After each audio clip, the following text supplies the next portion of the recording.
Olá, pessoal, sejam bem-vindos a mais uma aula aqui do nosso curso de resolução de questões da Banca IAN, que é o nosso Quebrando a Banca. Agora vamos dar início à aula número 5. Então já pegue o material e acompanhem comigo, por gentileza. Vejamos, número 1. No trecho, depois continuou guiando mais lentamente.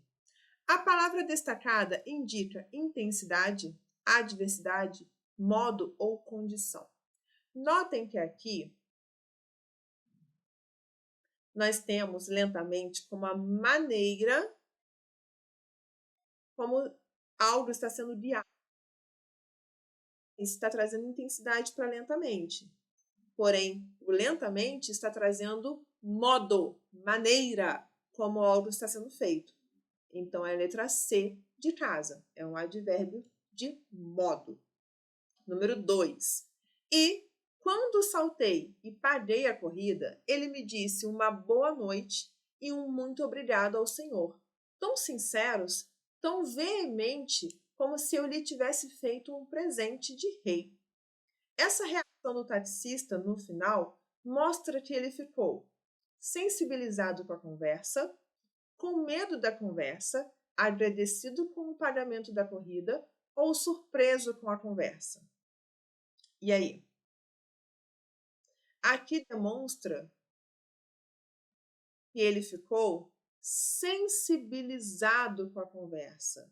Demonstra uma sensibilidade do taxista com a conversa que ele teve com o passageiro, certo? Continuando. 3. A expressão "mas que coisa", dita pelo chofer, traduz uma surpresa, uma indignação, alegria ou medo.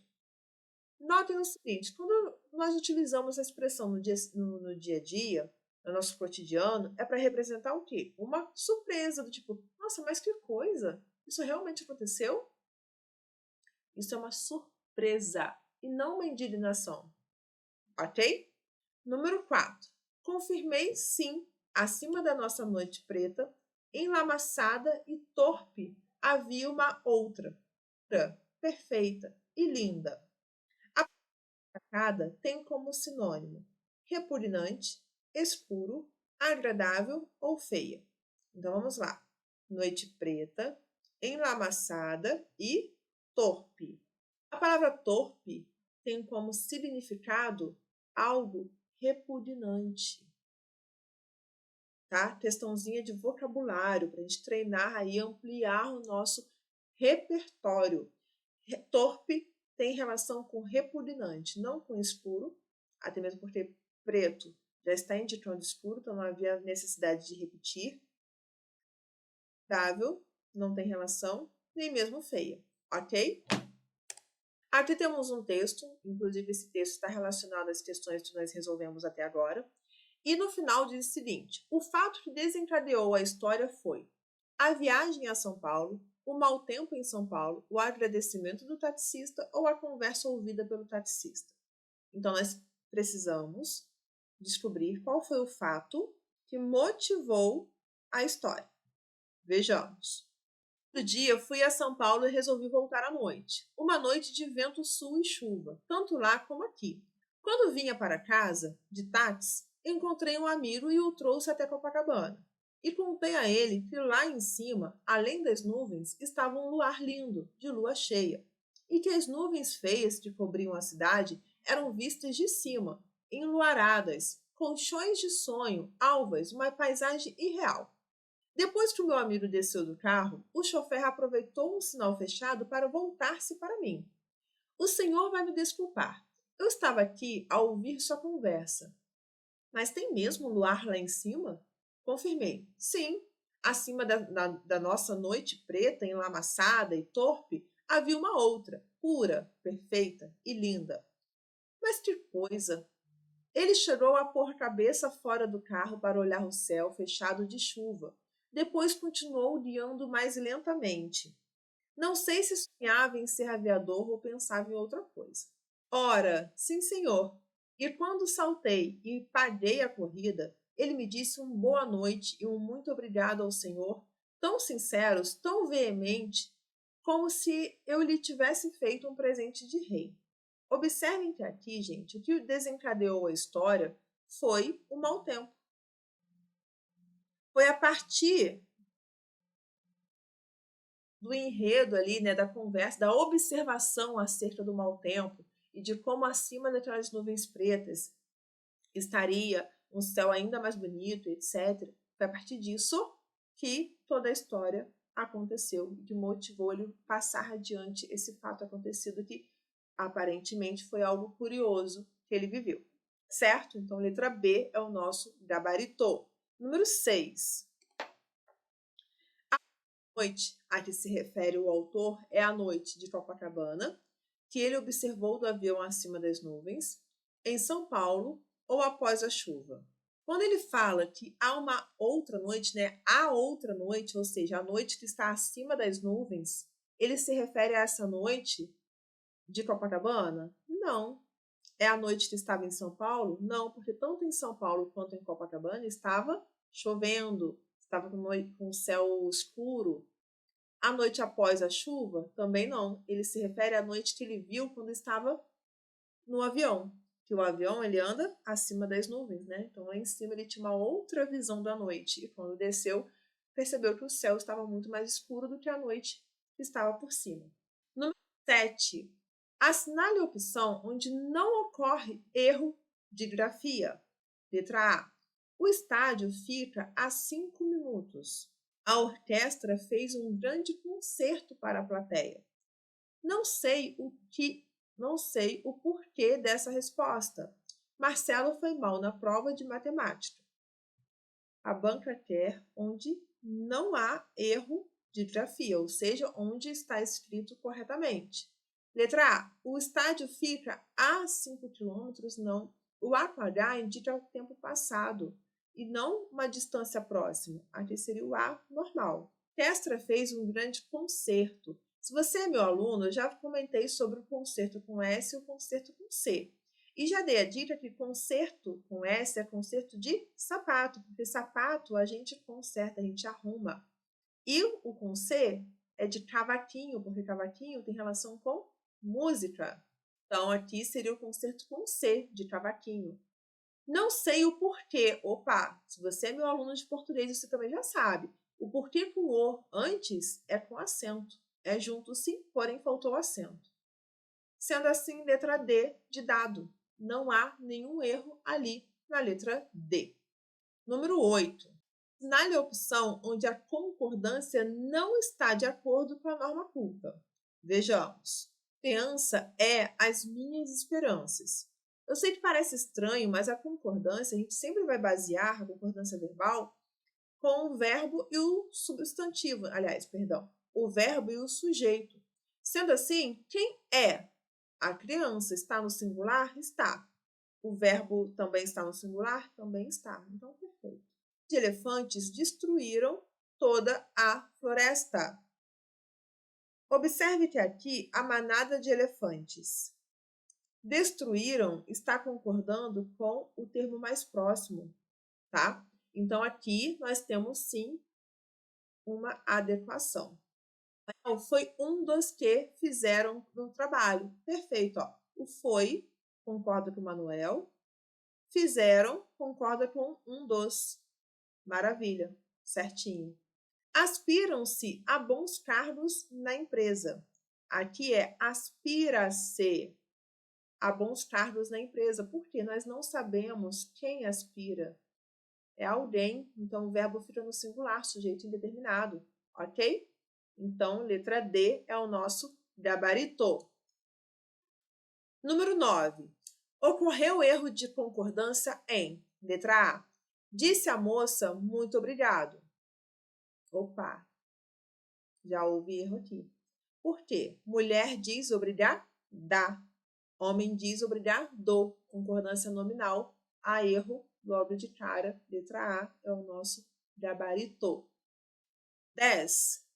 A palavra que é acentuada graficamente de acordo com a mesma regra observada em paralelepípedo é... Bom, paralelepípedo é uma palavra proparoxítona. Então, a palavra que vamos procurar também precisa ser. Suíno é a regra do hiato.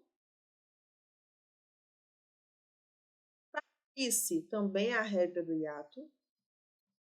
Ninguém é a regra da oxítona. Restando o sinônimo, que é uma proparoxítona. Perfeito. É o nosso gabarito. Aqui, gente, na oxítona, é porque toda oxítona terminada com "em" é acentuada, ok? 11. Assinale a opção onde a grafia está incorreta. Letra A. Falamos acerca do filme. B. São duas mães afins. C. Estudo a fim de passar no concurso. D. Dantes se comia melhor. Observem, gente, que uma banca gosta desse termo. Já é a segunda vez que a banca utiliza dantes em uma questão de grafia.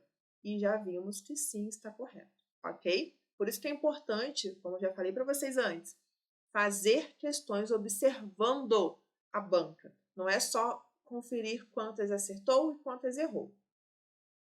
Voltando à letra A. Falamos acerca do filme. Certinho. Este acerca junto tem relação de assunto. Sobre o filme, né?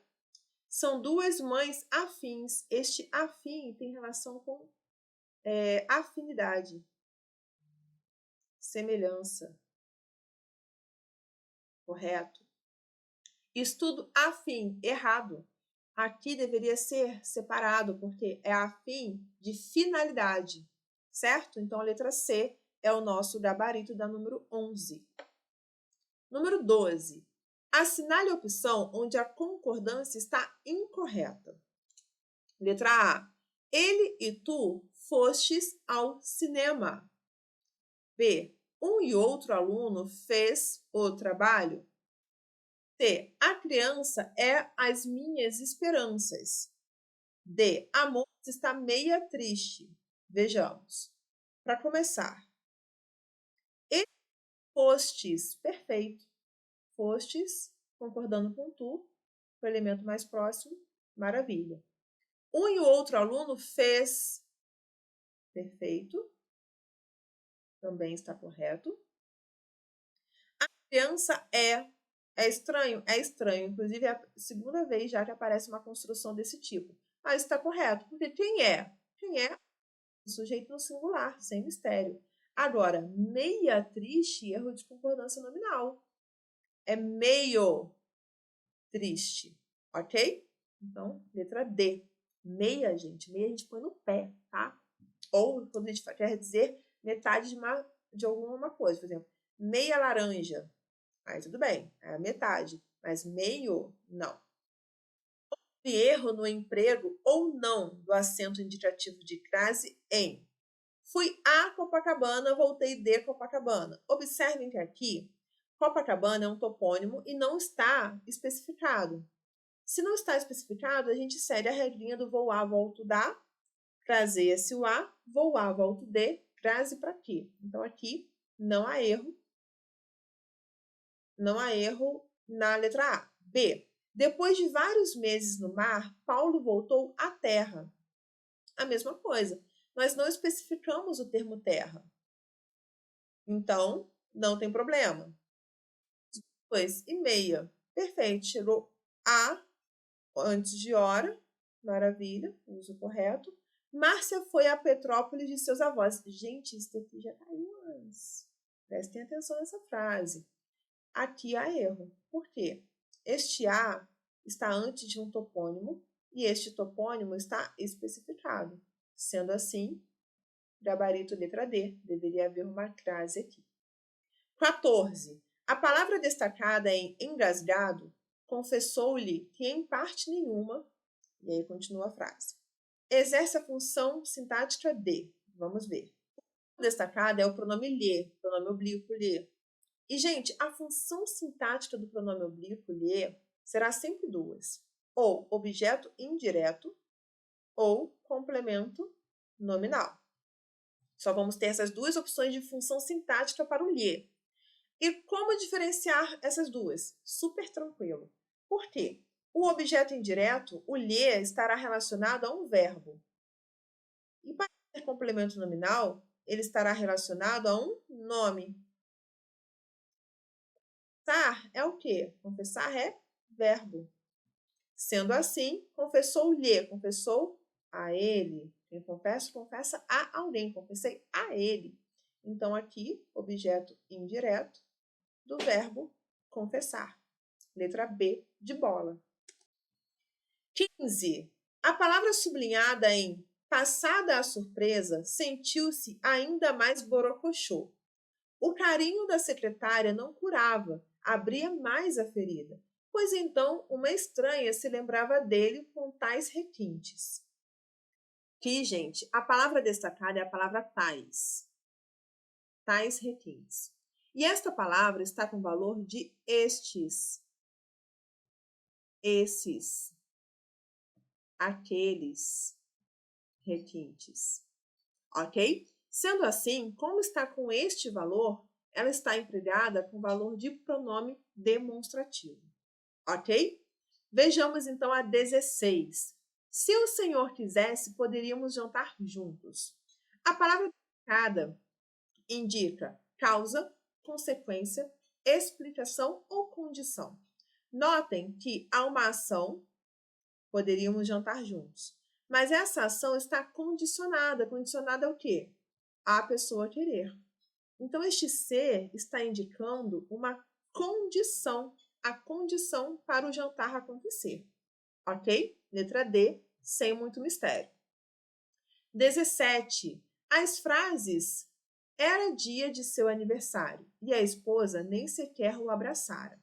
E era mais do que uma auxiliar, atenta, experimentada e eficiente, pé de boi da firma, como até então a considerara. Tem a seguinte característica em comum: narração, descrição, dissertação ou imperatividade. Bom, para começar, atividade já podemos cortar, porque não há nada de imperativo de ordem, pedido, desejo ali, ok? Dissertação, também não. O que nós temos é uma narração ou uma descrição. E como vamos saber o que é o quê? Notem que ele estava descrevendo a pessoa, olha, auxiliar, atenta, experimentada e eficiente. O pé de boi da firma. Ok? Então, o foco aqui é descrever as ações, aliás, descrever a pessoa, a mulher. Certo? 18. A crônica é uma forma textual no estilo de narração que tem por base fatos que acontecem em nosso cotidiano. No texto exposto, identificamos as seguintes características que permitem classificá-lo como crônica, exceto a. Narração curta. Descreve fatos da vida cotidiana, linguagem culta e complexa ou caráter humorístico. Bom, para começar, se tem algo que não faz parte de uma característica comum da crônica, é a presença de linguagem culta e complexa. A crônica, ela é uma narração curta, ela descreve, sim, fatos da vida cotidiana, ela tem, sim, um teor humorístico. O que ela não tem é linguagem culta e complexa. Por quê? No dia a dia, se ela quer representar fatos do cotidiano, no dia a dia, a grande massa não fala de forma muito culta e complexa. Ok? Então, letra C faz parte de uma característica que não compete à crônica. Ok, pessoal? Perfeito! Encerramos aqui a aula de número 5. Esta aula não terá parte 2, ela é só número 5 mesmo. E agora já vamos para a aula número 6. Acompanhe comigo, por gentileza. Vejo você daqui a pouco.